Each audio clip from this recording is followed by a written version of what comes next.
नमस्कार दोस्तों, मैं आप सभी का स्वागत करता हूं डिफेंस मास्टर पर और एक नया आपके लिए सेशन लेकर आया हूं। और आज के इस सेशन में हम डे नंबर 25 का डिस्कशन आपके साथ करने वाले हैं।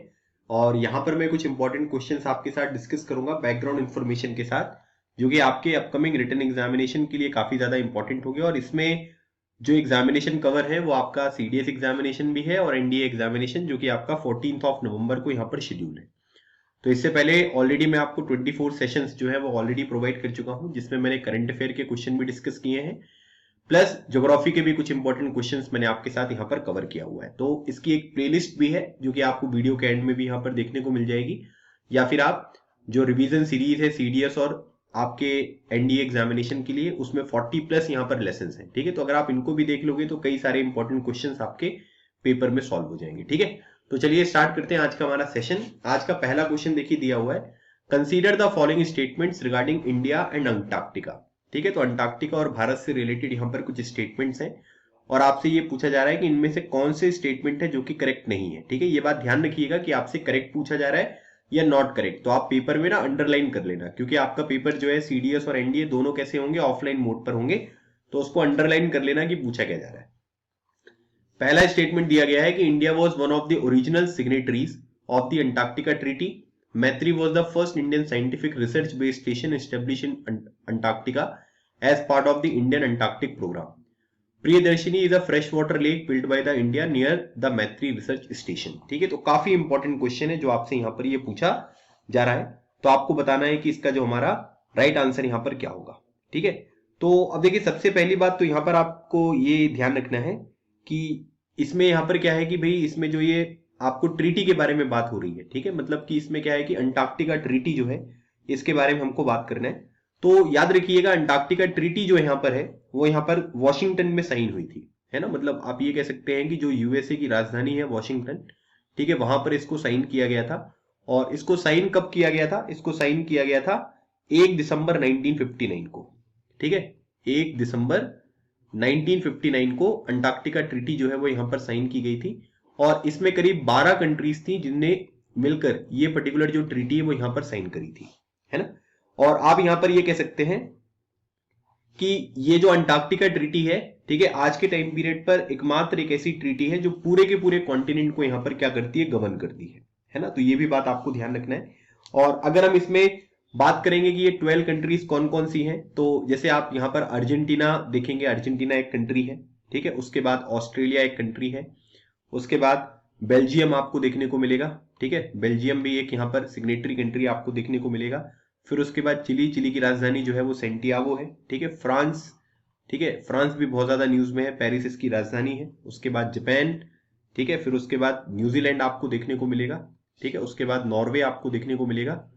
ठीक है, तो नॉर्वे यहां पर हो गया। और उसके बाद फिर आप देखोगे तो साउथ अफ्रीका आपको देखने को मिलेगा। ठीक है, और उसके बाद यूएसएसआर, क्योंकि ये ट्रीटी जब साइन करी गई थी तब रशिया अकेला नहीं था, यूएसएसआर के नाम से जानते थे। और उसके बाद यूके हो गया और यूएसए। ठीक है, तो ये 12 कंट्रीज थी जिन्होंने यहाँ पर क्या किया था कि जो ओरिजिनल अंटार्कटिका ट्रीटी थी उसको यहाँ पर साइन किया था। तो इसमें आप ये देख सकते हैं कि अभी जो है वो इंडिया नहीं है। ठीक है, देखो करेंटली अगर हम यहाँ पर देखेंगे आज के टाइम पीरियड पर, है ना, तो करेंटली जो है इसमें आपको टोटल 54 कंट्रीज यहाँ पर आपको देखने को मिलेगी। लेकिन ओरिजिनली अगर हम यहाँ पर देखते हैं तो केवल 12 कंट्री थी। तो इंडिया जो है वो यहाँ पर इसका मेंबर कब बना? इंडिया इसका मेंबर बना 1983 में। तो 1983 जो है वो इंडिया इसका मेंबर बना। तो पहला स्टेटमेंट जो है ये आपका गलत हो गया, क्योंकि ये ओरिजिनल सिग्नेटरीज में से आपको देखने को नहीं मिलेगा। ठीक है, दूसरी इंपॉर्टेंट बात यहां पर ये ध्यान रखिएगा कि इसमें बोला जा रहा है कि मैत्री was the first Indian scientific research based station establish in Antarctica. तो ये बिल्कुल गलत है, क्योंकि यहां पर मैत्री की जगह पर क्या आना चाहिए? यहां पर याद रखिएगा, यहां पर आएगा दक्षिण गंगोत्री, है ना। काफी इंपॉर्टेंट क्वेश्चन है और ये आपको पता भी होना चाहिए, है ना, क्योंकि ये आपके स्टैटिक जीके वगैरह में भी क्वेश्चन जो है ये पूछा जाता है। ठीक है, तो ये भी आपको ध्यान रखना है। और उसके बाद जो मैत्री है, मैत्री आप ये कह सकते हैं कि ये सेकंड स्टेशन है जो कि आपको देखने को मिलेगा, है ना। मतलब आप इसको कह सकते हैं कि सेकंड परमानेंट रिसर्च स्टेशन, जिसको मैं पीआरएस से यहां पर डिनोट कर रहा हूं, ये आपको देखने को मिलेगा। ठीक है, और इसको बनाया गया था दूसरे नंबर पर। और दूसरी बात यहां पर क्या है कि एक बात ये भी ध्यान रखिएगा कि Priyadarshini is a fresh water lake build by India near the Maitri research station. तो ये भी बिल्कुल सही है। ठीक है, रॉकी जो माउंटेनियस यहाँ पर रीजन है वहां पर आपको देखने को मिलेगा। तो वहां पर इंडिया जो है एक फ्रेश वाटर लेक भी यहाँ पर जो है जिसका नाम है लेक प्रियदर्शनी, वो भी यहाँ पर बना रहा है। ठीक है, तो ये वाला जो स्टेटमेंट है ये सही है, लेकिन पहला और दूसरा जो स्टेटमेंट है ये गलत है। क्वेश्चन में आपसे पूछा गया है कि कौन सा स्टेटमेंट गलत है, so right answer is option number A. पहला और दूसरा स्टेटमेंट जो है ये आपका बिल्कुल गलत स्टेटमेंट है। चलिए आगे बढ़ते हैं। कंसीडर द फॉलोइंग स्टेटमेंट्स, और आपको बताना है कि इन तीन स्टेटमेंट में से कौन से स्टेटमेंट है जो कि करेक्ट है। पहली बात हो रही है, mission Karmayogi aims at role based capacity development of all civil services in the country. Karmayogi Bharat is a digital platform established to assist in adopting global best practices for capacity development. The mission cover central government employees at all levels. ठीक है, तो अब आपसे पूछा जा रहा है कि इनमें से कौन सा स्टेटमेंट है जो कि यहां पर आपको सही देखने को मिलेगा। ठीक है, तो अभी यहां पर क्या है कि भारत सरकार ने एक यहां पर ये कह सकते हैं कि एक मिशन यहां पर स्टार्ट किया जिसको बोलते हैं मिशन कर्मयोगी। ठीक है, तो ये जो मिशन कर्मयोगी है इसमें अगर आप देखोगे तो इसको हम क्या बोलते हैं, इसको बोलते हैं नेशनल प्रोग्राम फॉर, ठीक है, national programme for civil services capacity building. ठीक है, तो आपसे डायरेक्टली जो है वो क्वेश्चन इस फॉर्म में भी आ सकता है, क्योंकि मैंने सीडीएस और एनडीए एग्जामिनेशन में ऐसे ही देखा है, ज्यादा स्टेटमेंट वाइज ना पूछकर आपसे डायरेक्टली पूछ लेंगे कि रिसेंटली मिशन कर्मयोगी जो है वो अभी यहां पर न्यूज में था, ये किससे रिलेटेड है। तो याद रखिएगा ये नेशनल प्रोग्राम है for civil services capacity building. ठीक है, तो इसमें यहां पर क्या होगा कि मतलब आप ये कह सकते हैं कि जो भी यहां पर कैपेसिटी डेवलपमेंट होते हैं, जो भी सिविल सर्विसेज आपको कंट्री में हमारे देखने को मिलेंगे, तो उसमें क्या है कि जो भी रोल बेस्ड कैपेसिटी डेवलपमेंट होगी उसके ऊपर यहां पर फोकस किया जाएगा। तो इसका मतलब आप यहां पर ये कह सकते हैं कि पहला वाला जो स्टेटमेंट है ये बिल्कुल आपको सही देखने को मिलेगा। और साथ ही साथ इस प्रोग्राम का एम ये भी है कि जो भी सिटीजन, जो हमारे लोग हैं, उनका एक्सपीरियंस भी गवर्नमेंट सर्विसेज के साथ यहाँ पर अच्छा रहे, उसको इनहेंस किया जा सके, है ना। तो ये भी चीज यहाँ पर जो है ये फोकस में करी जा रही है। ठीक है, दूसरी बात, कर्मयोगी भारत जो है एक डिजिटल प्लेटफॉर्म आपको देखने को मिलेगा। ठीक है, कि to assist in adopting global best practices for capacity development. तो देखिए मतलब आपको यहाँ पर ये समझ में आना चाहिए आपको कि यहाँ पर क्या है कि ये एक ना डिजिटल प्लेटफॉर्म नहीं है ना। कर्मयोगी भारत जो है वो क्या है, ये डिजिटल प्लेटफॉर्म नहीं है, इसकी जगह पर ना एक स्पेशल पर्पस व्हीकल, ठीक है, इसको हम क्या बोलते हैं, इसको बोलते हैं स्पेशल पर्पस व्हीकल। ठीक है, तो अब इसमें क्या है कि इसमें अगर आप एकदम से क्वेश्चन को देखोगे तो आपको दूसरा स्टेटमेंट यहां पर सही लगेगा, लेकिन ये क्या है, ये एक डिजिटल प्लेटफॉर्म नहीं है, ये एक स्पेशल पर्पस व्हीकल है। ठीक है, जो कि यहाँ पर एक नॉन प्रॉफिट कंपनी की तहत यहाँ पर जो है वो काम करेगा, non profit company.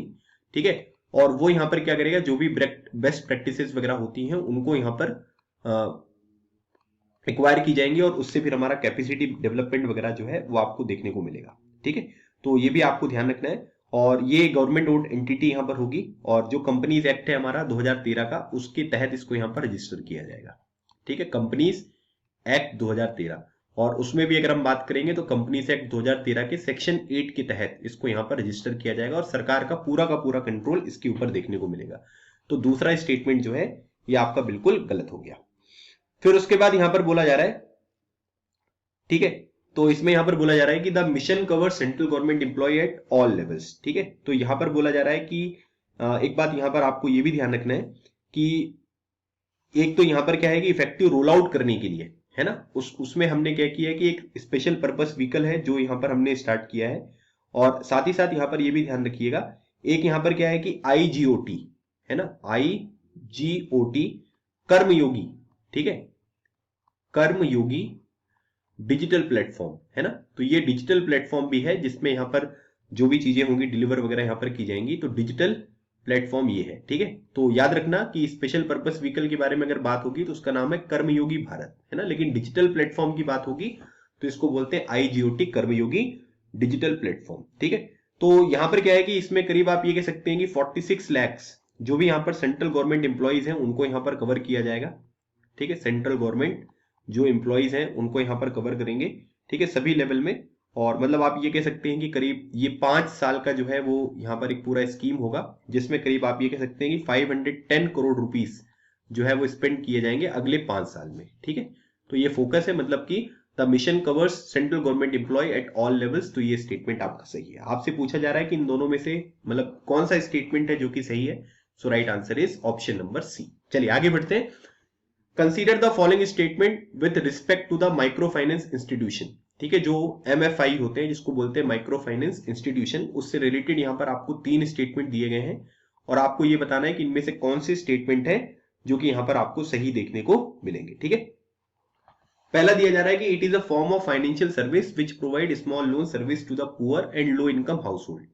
The micro credits are delivered through the scheduled commercial bank और Indian micro finance sector has not witness much growth over the past 2 decades. ठीक है, तो आपको बताना है कि इसका जो हमारा राइट आंसर होगा वो यहां पर क्या होगा। ठीक है, तो देखिए आपसे ये भी पूछा जा सकता है कि जो माइक्रो फाइनेंस होता है वो क्या होता है। माइक्रो फाइनेंस को अगर हम देखेंगे तो ये एक तरीके की फाइनेंशियल सर्विस होती है जिसमें स्मॉल लोन्स या जो भी अदर फाइनेंशियल सर्विसेज होती हैं वो पुअर और लो इनकम जो हाउस होल्ड्स होते हैं उसको यहां पर प्रोवाइड किया जाता है। तो पहला स्टेटमेंट जो है ये बिल्कुल सही देखने को मिलेगा। ठीक है, दूसरी बात अगर हम यहां पर देखेंगे कि इंडिया में अगर माइक्रो फाइनेंस सेक्टर के बारे में बात करेंगे तो इसमें बोला गया है कि has not witness much growth over the past 2 decades. ठीक है, तो ये क्या है कि इसमें अगर हम देखेंगे कि आपसे ये पूछा जा रहा है कि मतलब इसमें अगर हम लोग यहां पर देखें तो इसमें ये बताना है आपको कि भाई इसमें ग्रोथ हुआ है या नहीं हुआ है।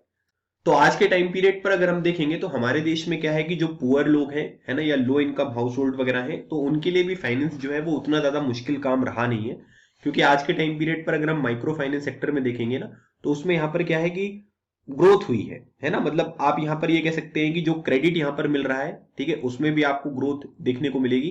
ठीक है, और साथ ही साथ यहाँ पर आप ये कह सकते हैं कि जो इंस्टीट्यूशंस हैं है ना, जो लोग यहाँ पर इस तरीके की लोन्स वगैरह यहाँ पर प्रोवाइड करते हैं, तो इंस्टीट्यूशंस का नंबर भी जो है वो यहाँ पर आपको इंक्रीज होता हुआ दिखाई दिया।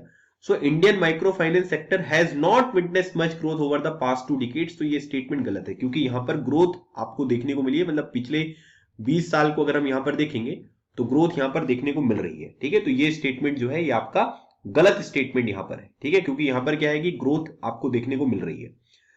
फिर उसके बाद दूसरा स्टेटमेंट अगर हम देखेंगे तो यहां पर क्या होता है कि भाई जो भी माइक्रो फाइनेंस वगैरह होता है वो शेड्यूल कॉमर्शियल बैंक्स के तहत यहां पर होता है। ठीक है, और साथ ही साथ आप इसमें स्मॉल फाइनेंस बैंक है ना, जो स्मॉल फाइनेंस बैंक्स होते हैं उनको भी आप इंक्लूड कर सकते हो। रीजनल जो रूरल बैंक्स होते हैं, ठीक है, उनको भी आप इंक्लूड कर सकते हो। फिर उसके बाद नॉन बैंकिंग फाइनेंशियल कंपनीज होती हैं। ठीक है, तो यहां पर उनके द्वारा जो है वो भी यहां पर आपको देखने को मिलेगी। ठीक है, तो यहां पर बोला जा रहा है कि जो नॉन बैंकिंग फाइनेंशियल कंपनीज होती हैं उनके द्वारा भी यहां पर जो है वो किया जाता है। तो आप यहां पर ये कह सकते हैं कि मतलब the micro credits are delivered through the schedule commercial bank, है ना। तो शेड्यूल कॉमर्शियल जो बैंक्स होते हैं ना, तो उनके द्वारा तो होता ही है, लेकिन अकेले उनके द्वारा ही नहीं होता है ना। मतलब इसमें जो नॉन बैंकिंग फाइनेंशियल कंपनीज वगैरह होती हैं उनके द्वारा भी यहां पर किया जाता है। ठीक है, तो ये वाला जो स्टेटमेंट है ये गलत है। तो मतलब आप ये कह सकते हैं कि जो भी माइक्रो क्रेडिट्स होते हैं वो केवल शेड्यूल कॉमर्शियल बैंक से नहीं होते हैं, और भी बहुत सारे जो यहाँ पर इंस्टीट्यूशंस हैं, जैसे मैंने आपको स्मॉल फाइनेंस बैंक बताया, रीजनल रूरल बैंक्स बताए मैंने आपको, नॉन बैंकिंग फाइनेंशियल कंपनीज हो गए, उनके बारे में भी आपने यहाँ पर देखा। तो ये भी जो है ये आपको यहाँ पर क्या हो रहा है कि देखने को मिल रहा है। ठीक है, तो इसका मतलब यहाँ पर ये हुआ कि अगर हम यहाँ पर देखेंगे तो यहाँ पर क्या होगा कि इसमें अगर आप लोग देखें यहाँ पर तो इसमें क्या बोला गया है कि micro credits are delivered through the schedule commercial bank. तो मतलब अगर हम इसको देखें तो शेड्यूल कॉमर्शियल बैंक, अच्छा इसमें ओनली नहीं दिया है। अगर आप मान लीजिए कि ओनली दिया होता ना तो हम क्या करते हैं कि हम इसको जो है वो गलत कर देते। ठीक है, लेकिन क्योंकि ओनली टर्म का यहाँ पर यूज नहीं किया गया है तो micro credits are delivered through the schedule commercial banks only अगर होता तो ये स्टेटमेंट गलत हो जाता, लेकिन शेड्यूल कॉमर्शियल बैंक जो है वो तो करते ही हैं। ठीक है, लेकिन यहां पर क्या है कि बाकी जो कोऑपरेटिव बैंक्स वगैरह होते हैं ना उनके द्वारा भी यहां पर किया जाता है। ठीक है, तो ये बात आप यहां पर ध्यान रखिएगा कि जो कोऑपरेटिव बैंक्स वगैरह होते हैं है ना, और एनबीएफसीज वगैरह होते हैं उनके द्वारा भी किया जाता है। तो अभी के लिए हम इस स्टेटमेंट को यहां पर सही मान लेते हैं। क्यों? क्योंकि यहां पर ओनली नहीं गिवन है ना। अगर ओनली गिवन होता तो ये स्टेटमेंट यहां पर गलत हो जाता। ठीक है, तो ये मैं आपको थोड़ा यहां पर बता दे रहा हूं कि आप डिफरेंस यहां पर समझिएगा, है ना। तो उसके बेसिस पे यहां पर जो है ये आंसर आपका होगा। तो अभी आपसे पूछा जा रहा है कि कौन सा स्टेटमेंट जो है वो यहां पर करेक्ट है। तो इसमें क्या है कि इसमें कोई सा भी ऑप्शन मैच नहीं कर रहा है ना, क्योंकि 1 और 3 भी नहीं कर रहा है, कोई भी ऑप्शन मैच नहीं कर रहा है। लेकिन अगर मैं यहां पर बताऊं कि तीसरा वाला जो स्टेटमेंट है ना ये बिल्कुल गलत है ना। तो तीसरा वाला स्टेटमेंट अगर मैं यहां पर गलत करूंगा तो इसका मतलब ये वाला ऑप्शन गलत हो गया, ये वाला ऑप्शन गलत हो गया और ये वाला ऑप्शन गलत हो गया। तो हमारे पास क्या बचा? हमारे पास केवल टू ओनली वाला जो ऑप्शन है वो यहां पर बचा है। ठीक है, केवल जो टू ओनली वाला ऑप्शन है वो यहां पर बचा है। तो पहला वाला ऑप्शन जो है वो भी यहाँ पर बिल्कुल सही है। तो आप एक काम करिए, इसमें थोड़ा सा ना चेंज कर लीजिए। मैं आपको चेंज बता देता हूँ कि आपको क्या चेंज करना है, ठीक है। तो आप यहाँ पर ना एक बार चेंज कर लीजिएगा। तो इसमें ना आप यहाँ पर ऐड कर लो 1 and 2 ओनली कर लो इसको, ठीक है। इस ऑप्शन को जो मैं आपको यहाँ पर बता रहा हूँ, इसको आप यहाँ पर क्या करिए, 1 मिनट रुकिएगा। इस ऑप्शन को जो है वो आप यहाँ पर थोड़ा सा चेंज कर लीजिए। चलिए ठीक है, मैं यही लिख देता हूँ, ठीक है। तो इसका जो करेक्ट आंसर होगा, ठीक है, यहाँ पर मैं लिख देता हूँ, ठीक है। इसका जो करेक्ट आंसर होगा वो होगा आपका 1 and 2 ओनली, ठीक है। इसका आंसर ये होगा, ठीक है। इसमें ये ऑप्शन जो है वो मैच नहीं कर रहे हैं, तो ये ऑप्शन भी गलत है। तो 1 and 2 ओनली जो है ये इस क्वेश्चन का राइट आंसर है, ठीक है। चलिए आगे बढ़ते हैं, अगला क्वेश्चन देखिए। कंसीडर द फॉलोइंग स्टेटमेंट्स, और आपको बताना है कि इन तीनों स्टेटमेंट में से करेक्ट स्टेटमेंट यहां पर कौन सा है। The Lothal is the Indus valley civilisation site in Gujarat, famous for the world earliest known dockyard. The Lothal site has been declared a UNESCO world heritage site in 2019। The national maritime heritage complex is propose to be built at Lothal, ठीक है। अब ये बहुत ही आसान सा question है, इसमें कुछ करना नहीं है, क्योंकि आप सभी को पता है कि रिसेंटली अभी क्या हुआ है कि हमने जो है इसको क्या किया है कि लोथल को जो है, ठीक है, वो यहां पर क्या हुआ है कि इसमें पहला वाला स्टेटमेंट तो पता ही है आपको, है ना, कि इंडस वैली सिविलाइजेशन की एक साइट है जहां पर वर्ल्ड का अर्लीस्ट नोन डॉकयार्ड जो है वो आपको देखने को मिला, ठीक है। और उसके बाद यहां पर क्या है कि यूनेस्को वर्ल्ड हेरिटेज साइट में जो है, ठीक है, अगर आप देखोगे तो has been nominated as a UNESCO world heritage site, ठीक है। तो आप यहां पर ये कह सकते हैं कि अभी जो है इसको यहां पर इंक्लूड नहीं किया गया है, ठीक है। लोथल को हमने UNESCO world heritage site declare नहीं किया है, आप ये कह सकते हैं कि ये नॉमिनेटेड है, ठीक है, कि हमको इसको डिक्लेयर करना चाहिए, तो ये नॉमिनेटेड है। और अभी धोलावीरा को जो है वो यहाँ पर डिक्लेयर किया गया था, लेकिन अभी जो यहाँ पर लोथल है इसको डिक्लेयर नहीं किया गया है। तो आप इसको कह सकते हैं कि ये टेंटेटिव लिस्ट में है, तो इसको इन फ्यूचर जो है वो कभी भी यहाँ पर डिक्लेयर किया जा सकता है, ठीक है। तो ये गलत हो गया। और नेशनल मैरीटाइम हेरिटेज कॉम्प्लेक्स की बात हो रही है कि हम जो है वो यहाँ पर बनाएंगे, ठीक है, तो ये भी बिल्कुल सही है। तो इसमें मतलब आप ये कह सकते हैं कि ये वाला जो स्टेटमेंट है ये आपका बिल्कुल सही स्टेटमेंट है, ठीक है। तो इसका आंसर आपको देखने को मिलेगा, ठीक है। तो यहां पर याद रखना कि ये जो है ये इसका सही आंसर पूछा जा रहा है, तो पहला और तीसरा ऑप्शन जो है ये आपका बिल्कुल करेक्ट है, ठीक है। तो right answer is option number B. तो अभी इसको डिक्लेयर नहीं किया गया, धोलावीरा को डिक्लेयर कर दिया गया है, लेकिन लोथल को जो है यूनेस्को वर्ल्ड हेरिटेज साइट नहीं डिक्लेयर किया गया है। चलिए आगे बढ़ते हैं, अगला क्वेश्चन देखिए। अगले क्वेश्चन में देखो यहां पर क्या दिया गया है, कंसीडर द फॉलोइंग स्टेटमेंट्स, और इसमें से आपको बताना है कि इनमें से कौन सा स्टेटमेंट है जो कि करेक्ट है। पहली बात है, the natural rubber plantation requires a temperature about 25 degree Celsius with a moist and humid climate. The genetically modified rubber plant with MNSOD gene can withstand environmental stresses such as cold and drought. In India Tamil Nadu is a top rubber producing state, ठीक है। तो आपको बताना है कि इनमें से कौन सा स्टेटमेंट है जो कि यहां पर सही है, ठीक है। अब देखिए, अगर हम टॉप रबर प्रोड्यूसिंग स्टेट्स के बारे में अगर हम बात करेंगे तो तमिलनाडु नहीं, ऑब्वियसली, है ना। सबसे ज्यादा अगर हम देखेंगे तो कहां पर होता है, वो केरला में होता है। तो केरला हो गया पहले नंबर पर, दूसरे नंबर पर आपको मिलेगा तमिलनाडु, और तीसरे नंबर पर मिलेगा कर्नाटका, ठीक है। तो तीसरा स्टेटमेंट जो है ये गलत है। तो ये वाला ऑप्शन और ये वाला ऑप्शन ये दोनों गलत हो गए, ठीक है। अब उसके बाद एक चीज आप यहां पर ये भी देखिए कि genetically modified rubber plant with MNSOD gene can withstand environmental stresses such as cold and drought. अब इसका मतलब ये है कि देखो, जो दो बचे हुए ऑप्शन है ना, तो यहां पर भी 2 है और यहां पर भी 2 है, तो 2 तो है ना। तो इसका मतलब ये वाला जो स्टेटमेंट है ये हमारा सही है ना। क्वेश्चन को सॉल्व करने की टेक्निक आपको यहां पर जो है वो यहां पर आपको ध्यान रखना है, ठीक है। चलिए, अभी यहां पर क्या हुआ है कि एक इंस्टीट्यूट है जिसको बोलते हैं रबर रिसर्च इंस्टीट्यूट, ठीक है। तो अभी यहां पर क्या हुआ है कि वर्ल्ड्स फर्स्ट, ठीक है, याद रखना ये बहुत इंपॉर्टेंट क्वेश्चन बन सकता है आपसे, कि world's first genetically modified rubber plant, ठीक है, जेनेटिकली मॉडिफाइड रबर प्लांट जो है उसको यहां पर क्या किया गया, प्लांट किया गया है, ठीक है। प्लांट कहां पर किया गया है, ये जो है ये रबर रिसर्च इंस्टीट्यूट है, रबर रिसर्च इंस्टीट्यूट के द्वारा आसाम में जो है इसको यहां पर प्लांट किया गया है, ठीक है। तो ये भी आपको ध्यान रखना है।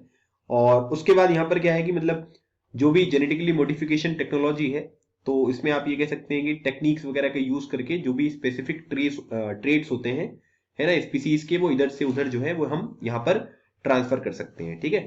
तो अब यहाँ पर ये जो MNSOD है ना, इसको हम क्या बोलते हैं, इसको बोलते हैं मैंगनीज, ठीक है। तो इसमें यहाँ पर आपको ये मैंगनीज जो है वो आपको देखने को मिलेगा।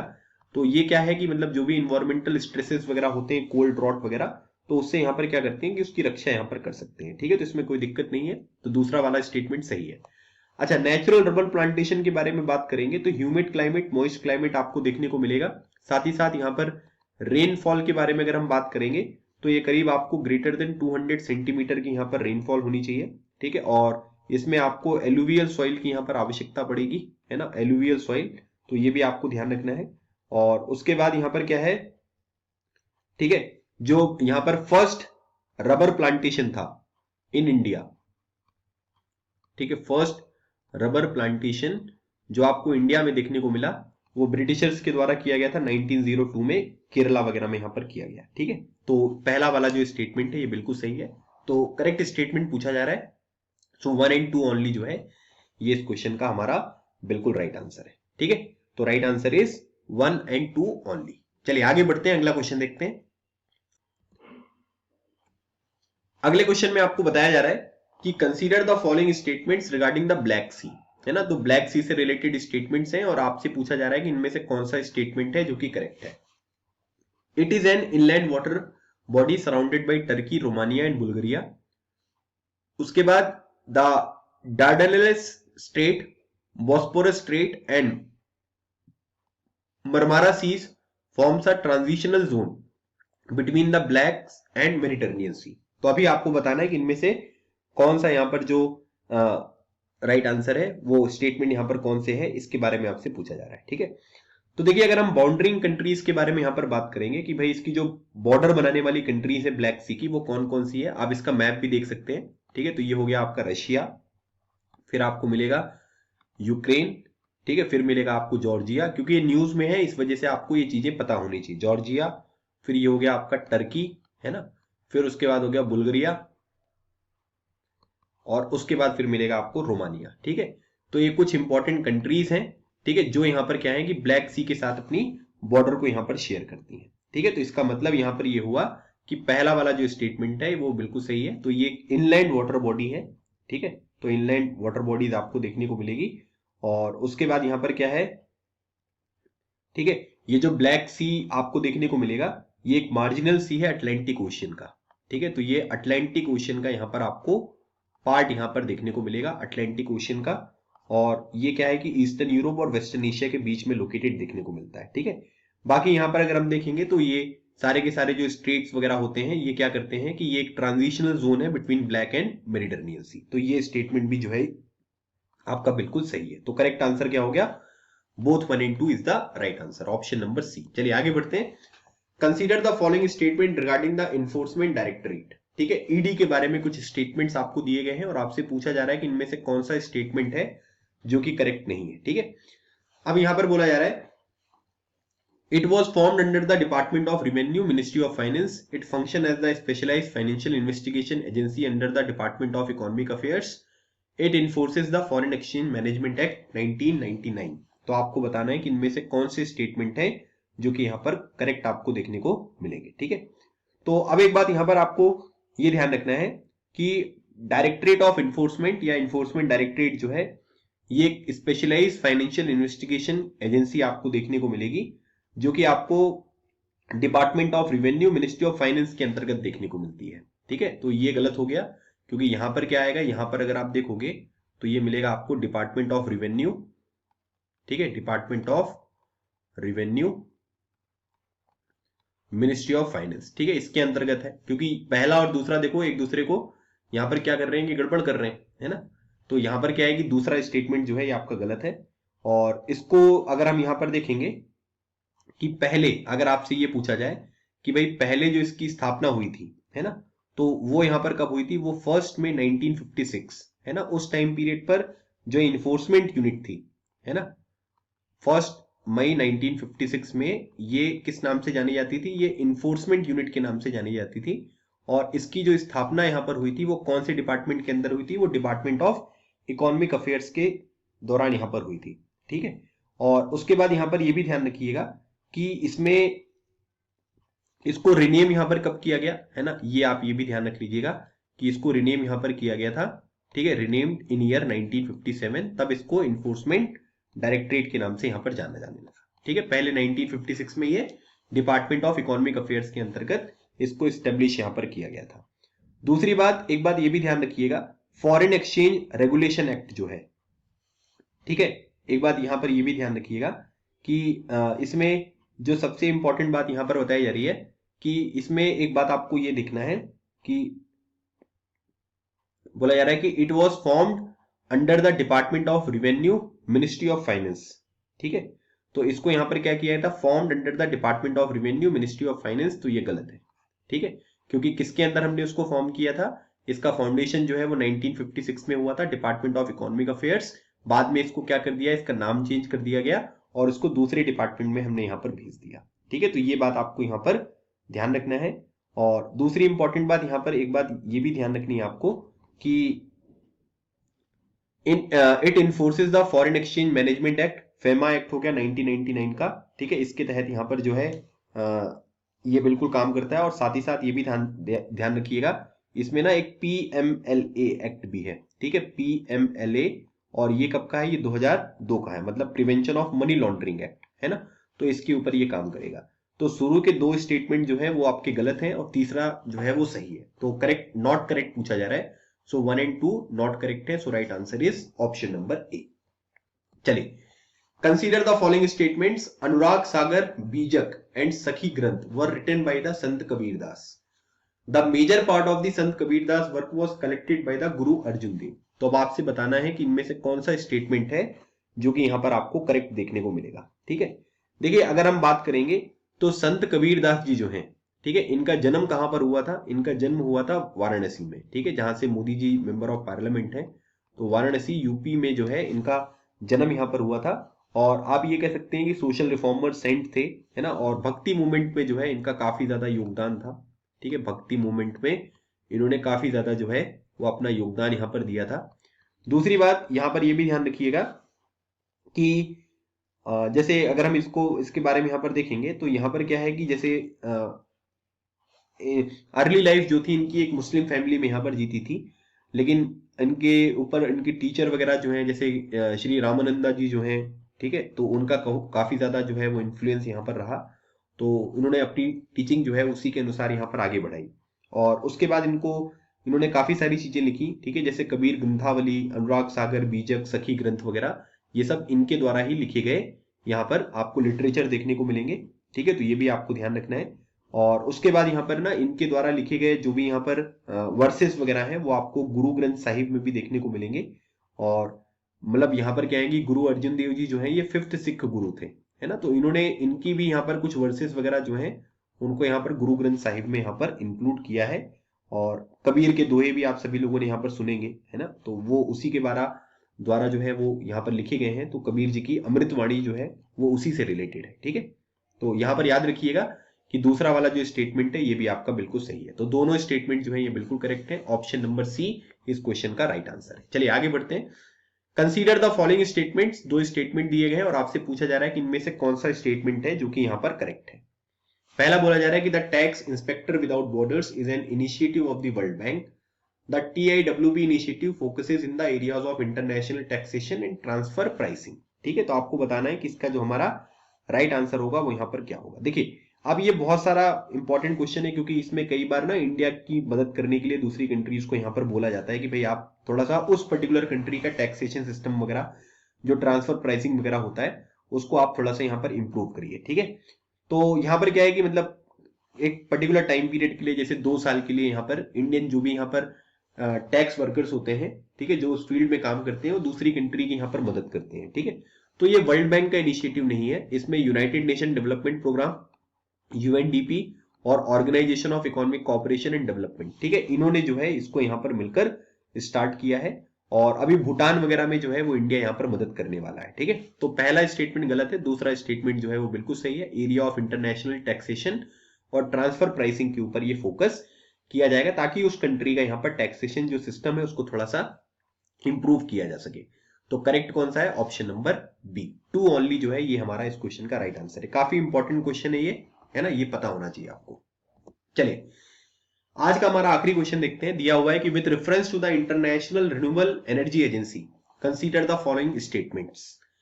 और आपको बताना है कि इन तीनों स्टेटमेंट में से कौन सा स्टेटमेंट है जो कि करेक्ट है। पहली बात बोली जा रही है कि it support countries in their transition to a sustainable energy future, it promote the sustainable use of solar and wind energy only, India is not a member. ठीक है, तो अब आपको बताना है कि इसका जो हमारा राइट आंसर होगा वो यहां पर क्या होगा। अब यहां पर एक आपने सुना होगा इंटरनेशनल एनर्जी एजेंसी, है ना, वो अलग है, ये इंटरनेशनल रिन्यूएबल एनर्जी एजेंसी है, जिसको हम क्या बोलते हैं, जिसको अगर हम यहां से नाम देखेंगे, ठीक है, तो इसको हम एक नाम से भी यहां पर जानते हैं और इसको हम IRENA के नाम से जानते हैं। ठीक है, तो IRENA जो है इसकी स्थापना यहाँ पर बोन शहर में हुई थी। बोन कहां पर मिलेगा, जर्मनी में। ठीक है, जर्मनी में इसकी स्थापना यहाँ पर हुई थी। कब हुई थी, 2009 में इसकी स्थापना यहाँ पर करी गई। करेंटली अगर हम देखेंगे तो करेंटली यहां पर टोटल 164 मेंबर्स हैं। ठीक है, 164 मेंबर्स। अब 164 मेंबर्स हैं तो इंडिया ऑब्वियसली यहां पर मेंबर हो गई, है ना, और इंडिया जो है वो 77th मेंबर जो था वो इस पर्टिकुलर ऑर्गेनाइजेशन का आपको देखने को मिला, तो ये स्टेटमेंट गलत है। दूसरी बात, इरेना जो है इसका हेडक्वार्टर अगर हम देखेंगे तो ये आपके एग्जामिनेशन में आ सकता है। ठीक है, तो याद रखिएगा इसका हेडक्वार्टर है अबू धाबी जो कि यूएई में है। ठीक है, तो ये बात आपको ध्यान रखना है। और दूसरी बात है कि इट सपोर्ट करता है कंट्रीज की their transition to a sustainable energy future, की फॉसिल फ्यूल्स को छोड़कर आप दूसरी चीजों के ऊपर यहां पर फोकस करिए।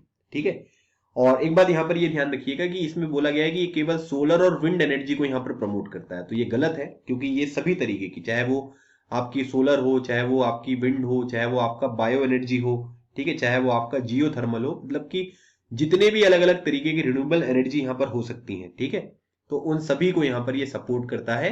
तो केवल ये विंड और सोलर के ऊपर यहां पर फोकस नहीं करता है। तो करेक्ट स्टेटमेंट पूछा जा रहा है, so right answer is option number B, 1 only जो है ये इस क्वेश्चन का राइट आंसर है। ठीक है, तो ये टोटल मैंने आपके साथ 10 क्वेश्चन यहां पर डिस्कस किए, कुछ बैकग्राउंड इंफॉर्मेशन के साथ, जो कि आपके एग्जामिनेशन के लिए इंपॉर्टेंट है।